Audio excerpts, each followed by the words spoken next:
আজকে আমরা ত্রিকোণমিতি অধ্যায় অর্থাৎ 9.1 তোমাদের ত্রিকোণমিতি অনুপাতের যে মানগুলো আছে সেগুলো নিয়ে আলোচনা করব।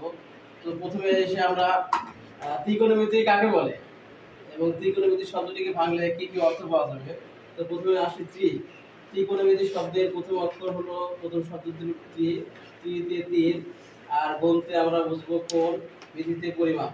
এক্ষেত্রে আমরা তাহলে ত্রিকোণমিতি কাকে বলে, যে গণিতের যে শাখায় ত্রিভুজের তিন কোণের পরিমাপ নিয়ে আলোচনা করা হবে তাকে ত্রিকোণমিতি বলা হয়। অর্থাৎ ত্রিভুজের তিন কোণের পরিমাপ। এখন এই ত্রিভুজটি কি হবে, যে সমকোণ ত্রিভুজ হতে পারে। তোমার সেক্ষেত্রে সমকোণ ত্রিভুজ হলে তার লম্ব থাকবে, ভূমি থাকবে এবং অতিভুজ থাকবে। সেক্ষেত্রে আমাদের ত্রিকোণমিতির যে অনুপাতগুলো আছে তার মানগুলো আমরা এখান থেকে বের করতে পারবো। তা আসি এখন যে ত্রিকোণমিতির জনক কে। তো ত্রিকোণমিতির জনক হলো হিপ্পারকাস। হিপ্পারকাসকে ত্রিকোণমিতির জনক বলা হয়। এটা অনেকে জানে না আসলে যে ত্রিকোণমিতির জনকটা কে আবিষ্কার করলো। তো এখন আসি আমরা অনুপাত সমূহ।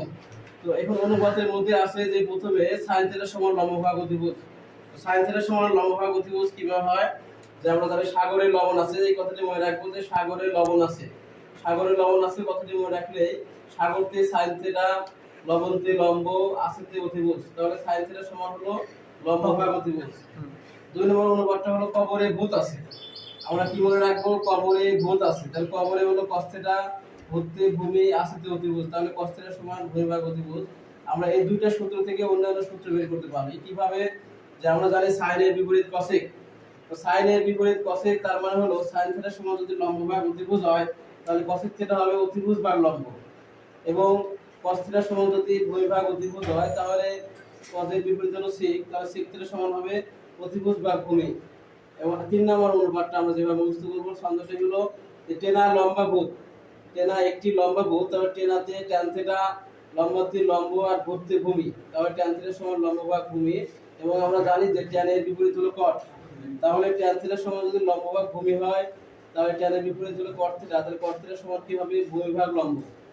তাহলে আমরা মাত্র এই তিনটা সূত্র দিয়ে sin থেকে cosec, cos থেকে sec, tan থেকে cot এগুলো মান বের করতেছি। এবং আরো অনেক সূত্র আছে যেগুলো ত্রিকোণমিতির অঙ্কে খুবই জরুরি। যেমন এখানে sin θ সমান এখানে আছে 1 ভাগ cosec θ, sec θ সমান হলো 1 ভাগ cos θ, এবং tan θ সমান sin θ ভাগ cos θ।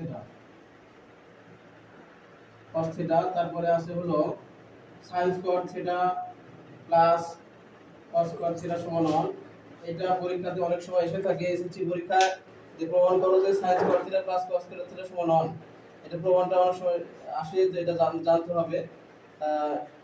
তো ঠিক আছে, আজকে এই পর্যন্ত মূল বিষয়গুলো আলোচনা করলাম। পরবর্তীতে আমরা মান মুখস্থ করব কিভাবে, এবং কিভাবে ত্রিকোণমিতিক অনুপাতের cos 0 ডিগ্রি মান কত, tan 3 ডিগ্রি মান কত হবে, cos 45 ডিগ্রি মান কত হবে, কিভাবে শর্টকাট দিয়ে বের করতে হয় সেগুলো শিখব। ধন্যবাদ।